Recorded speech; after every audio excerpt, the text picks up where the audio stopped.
कंबल के नीचे 3 बदन, पसीने में भीगे हुए। आग की लपटें बाहर जल रही थीं, लेकिन असली आग हमारे बीच थी। एक के होंठ मेरी गर्दन पर, दूसरे के हाथ मेरी कमर से नीचे तक सरकते हुए, और मैं उनके बीच, सांसें भारी, दिल तेज और जिस्म पूरी तरह उनके कब्जे में। उस रात उन्होंने मुझे सिर्फ ठंड से नहीं बचाया, बल्कि मेरी रूह तक गर्म कर दी थी।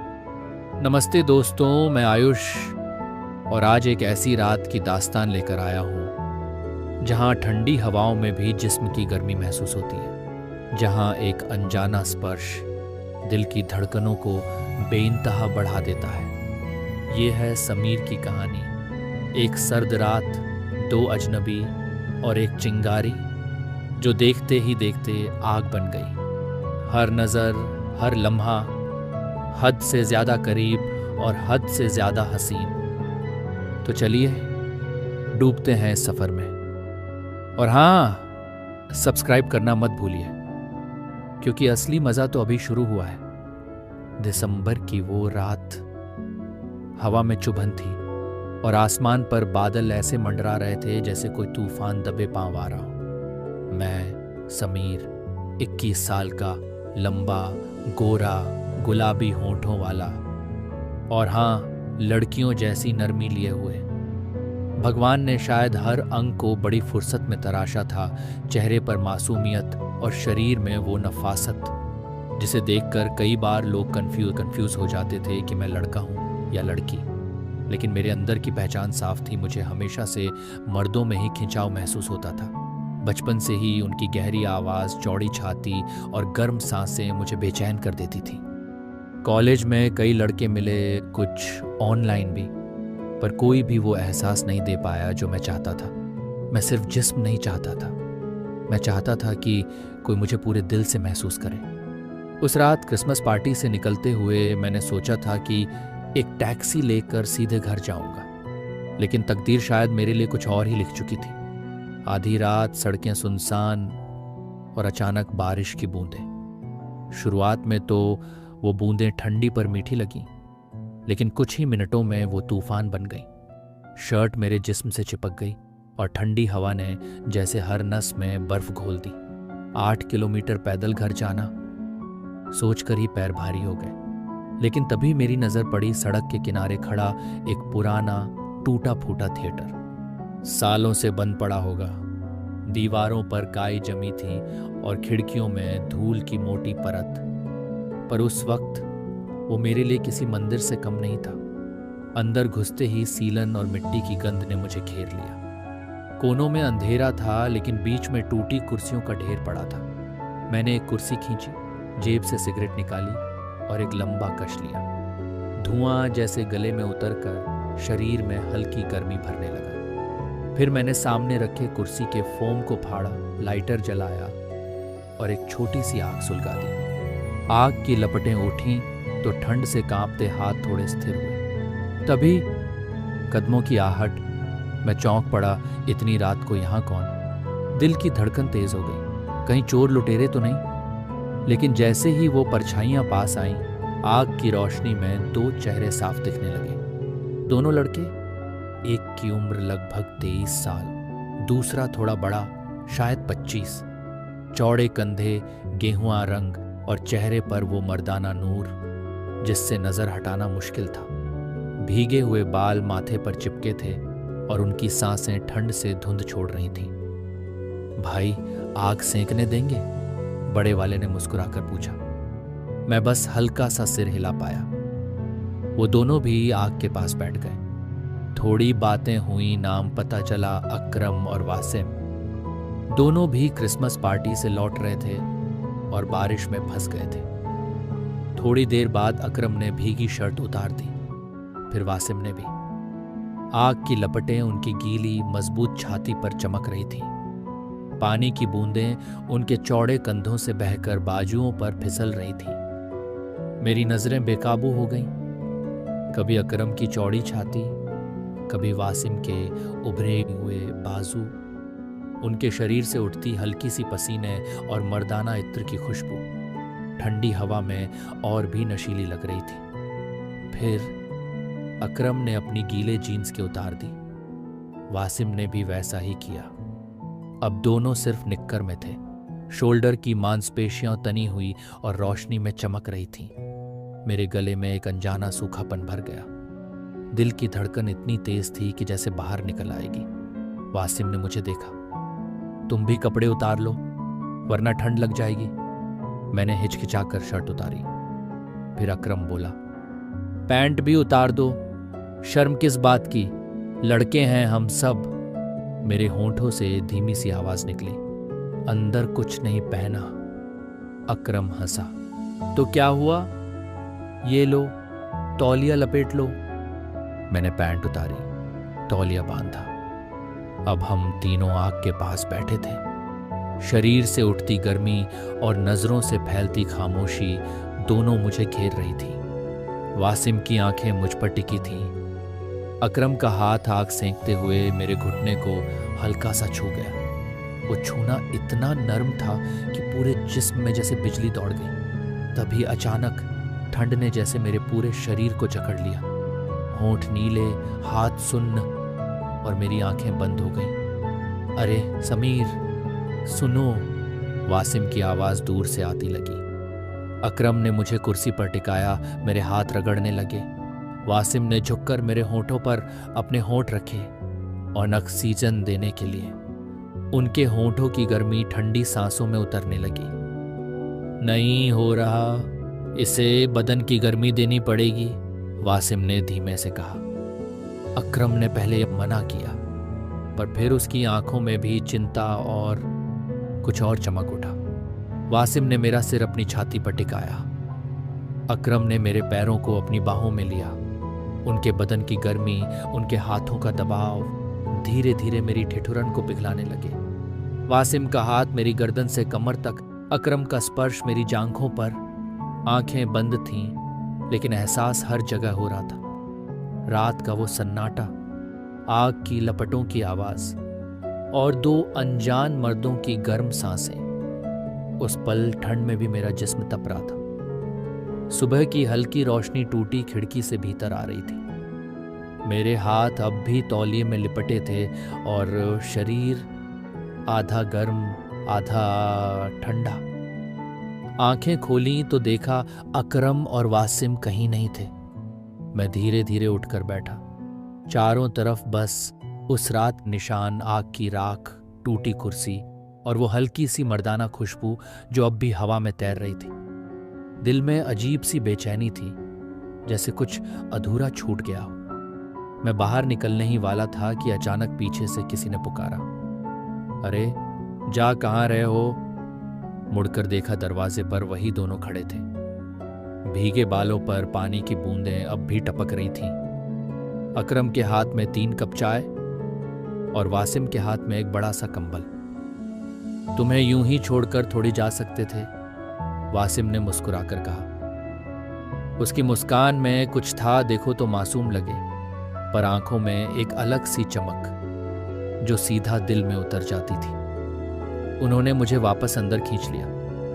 अकरम ने चाय का कप मेरे हाथ में थमाया और वासिम ने कंबल ओढ़ा दिया। कंबल में जाते ही उनके बदन की गर्मी फिर से महसूस हुई। वासिम पास बैठा था और उसका घुटना मेरे घुटने से हल्का सा छू रहा था। अकरम सामने आग जला रहा था और उसकी पीठ की मांसपेशियां हर मूवमेंट में उभर रही थी। तुम्हें पता है, रात को तुम्हें देखकर डर गया था, अकरम ने कहा। इतनी ठंड में अगर हम टाइम पर नहीं आते तो पता नहीं क्या होता। मैं बस उसकी आंखों में देखता रहा, गहरी स्याह आंखें, जैसे अंदर कोई राज छुपा हो। वासिम ने चाय का आखिरी घूंट लिया और धीरे से बोला, लेकिन सच बताऊं, तुम्हारे करीब आने में जितनी देर लगी उतना ही अच्छा लगा। उसकी बात सुनकर मेरे गाल लाल हो गए। दिल की धड़कन फिर से तेज होने लगी। अकरम मेरे पास आया, मेरे बालों से पानी की बूंदें पोंछी। उसके हाथ की उंगलियों का स्पर्श मेरी गर्दन पर ठहरा, फिर धीरे से नीचे सरका। मेरे पूरे जिस्म में एक सिहरन दौड़ गई। वासिम की नज़र उस पल मुझ पर टिकी थी, जैसे वो हर रिएक्शन पढ़ रहा हो। ठंड अब भी लग रही है? वासिम ने पूछा। मैंने हाँ में सिर हिलाया, जबकि सच्चाई ये थी कि अब ठंड नहीं, बस उनकी मौजूदगी से बढ़ती गर्मी महसूस हो रही थी। वासिम ने अपना हाथ मेरे कंधे पर रखा और कंबल को इस तरह लपेटा कि हम तीनों उसके अंदर आ गए। अब उनके बदन की गर्मी, उनकी सांसें और हल्की सी खुशबू सब एक साथ मुझे घेर चुकी थी। अकरम का हाथ अब मेरी पीठ पर था और वासिम का हाथ मेरी उंगलियों को छू रहा था। दोनों के बीच मैं और एक खामोशी जो धीरे धीरे हर दूरी को मिटा रही थी। अचानक वासिम ने मेरे कान के पास झुककर फुसफुसाया, कल रात तुम्हारी आंखें बंद थीं, आज खुली हैं, तो आज अगर मैं कुछ करूं तो देख पाओगे? मेरे पास जवाब देने के लिए शब्द नहीं थे, बस नजरें झुका दी। और तभी उसने धीरे से मेरे गाल को अपने होठों से छू लिया। वो चुंबन छोटा था पर इतना गहरा कि सांस थम गई। अकरम ने हल्की हंसी के साथ कहा, अब मेरी बारी है, और उसने मेरे हाथ को पकड़कर अपने सीने पर रखा। उसकी धड़कन तेज थी और सीने की गर्मी मेरे हथेली से भीतर उतर रही थी।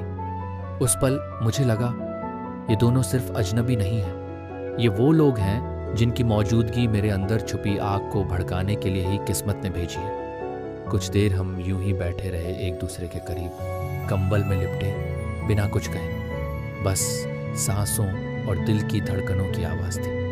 लेकिन इस खामोशी में ही सबसे ज्यादा बोल्डनेस थी। हम तीनों ने तय किया कि अब घर चलना चाहिए। सुबह हो चुकी थी और बाहर की हवा ठंडी पर हल्की धूप वाली थी। अकरम ने कंबल मोड़ा, वासिम ने अपना शर्ट पहना, मैं भी कपड़े पहनने लगा। दरवाजे तक पहुंचे। अकरम ने हैंडल घुमाया, चर्र आवाज हुई, लेकिन दरवाजा हिला तक नहीं। वासिम ने जोर से खींचा, पर ताला जैसे जाम हो चुका था। ये कैसे बंद हो गया? मैंने हैरानी से पूछा। अकरम ने इधर उधर देखा, शायद बारिश में लकड़ी फूल गई है या कोई बाहर से बंद कर गया। वासिम की आंखों में हल्की चिंता आई, लेकिन होठों पर एक शरारती मुस्कान भी। मतलब हमें अभी यहीं रहना पड़ेगा। बारिश रुक चुकी थी, लेकिन अंदर हवा और ठंड वापस बढ़ रही थी। अकरम ने कहा, फिर से आग जलाते हैं, वरना ठंड पकड़ लेगी। हमने कुर्सियों के टूटे हिस्से इकट्ठा किए और आग फिर से जला दी। मैं आग के पास बैठा हाथ सेंक रहा था। वासिम मेरे बगल में आया और बिना कुछ कहे अपना हाथ मेरी पीठ पर रख दिया। उसका अंगूठा धीरे धीरे ऊपर नीचे चल रहा था, जैसे मेरी धड़कनों को महसूस कर रहा हूं। अकरम भी पास आ गया। उसने मेरे सामने बैठकर कहा, तुम्हारी आंखों में अब ठंड नहीं, बस गर्मी है। मैंने हल्की मुस्कान दी, लेकिन नजरें झुका ली। वासिम झुककर बोला, कल रात तुम बेहोश थे, आज होश में हो, तो आज जो होगा वो याद भी रहेगा। उसके शब्दों ने जैसे हवा में और गर्मी भर दी। अकरम ने कंबल उठाया और हमें ढक लिया। अब हम तीनों फिर से एक ही घेरे में थे। उनके बदन की गर्मी, उनकी सांसें और हमारे बीच की छोटी छोटी हरकतें, सब कुछ नशे जैसा लग रहा था। वासिम का घुटना मेरे घुटने से दबा था। अकरम का हाथ कंबल के अंदर से मेरी उंगलियों को छू रहा था। आग की रोशनी में उनके चेहरों की चमक और आंखों का गहरापन मेरी रूह तक उतर रहा था। अचानक एक तेज आवाज आई थिएटर की पिछली तरफ से। हम तीनों चौंके। अकरम ने कहा, शायद दीवार से कुछ गिरा है, चलो देखते हैं। पिछले हिस्से में अंधेरा था, हवा में पुरानी लकड़ी और धूल की गंध। हम धीरे धीरे आगे बढ़े और तभी एक भारी लकड़ी का टुकड़ा गिरकर पीछे का रास्ता भी बंद कर गया। अब हम सच में फंस चुके थे। वासिम ने मेरी तरफ देखा।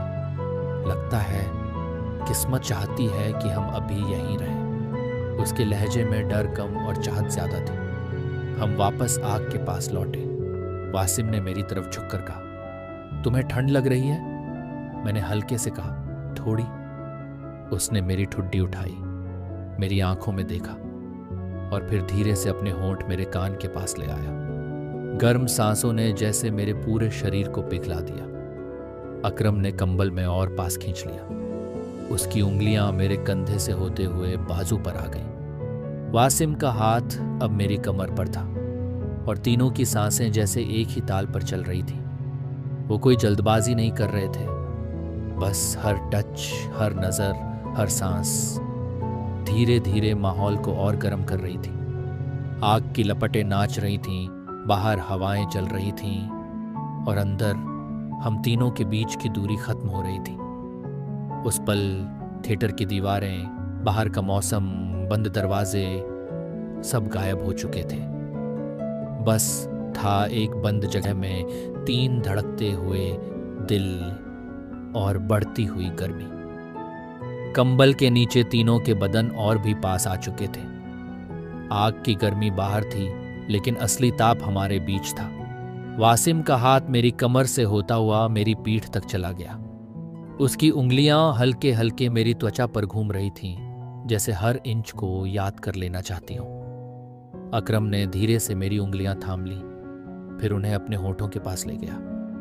उसके होंठ मेरी उंगलियों को छूते ही मेरी सांस रुक सी गई।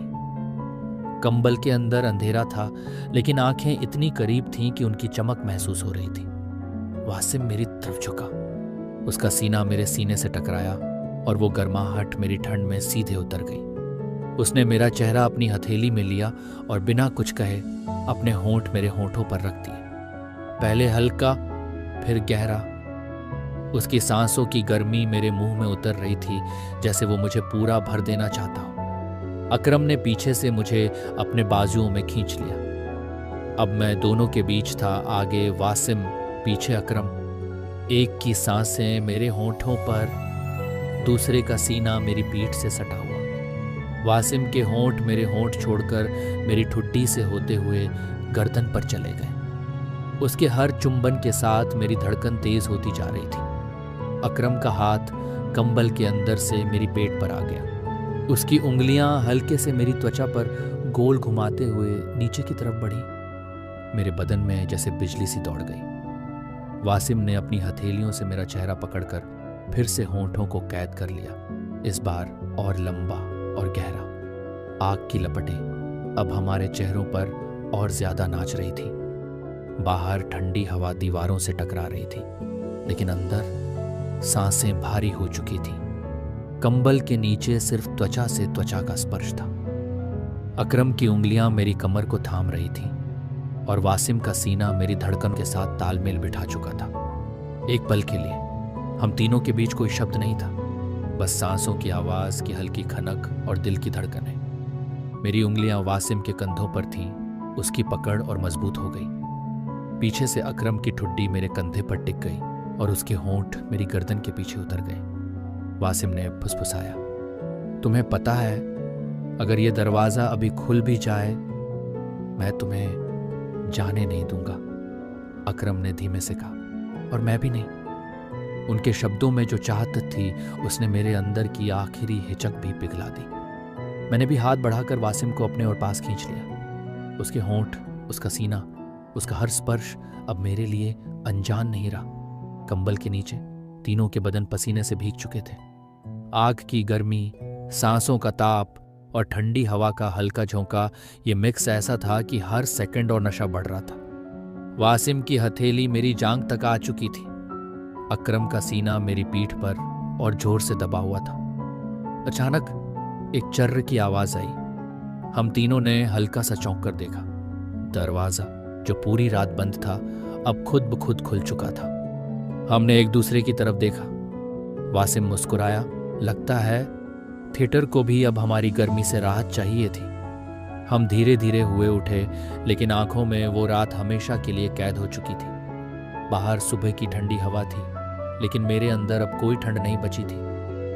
अगर आपको ये कहानी पसंद आई हो तो वीडियो को लाइक करें, अपने दोस्तों के साथ शेयर करें और चैनल को सब्सक्राइब करें ताकि अगला पार्ट मिस ना हो, क्योंकि आगे जो होगा वो और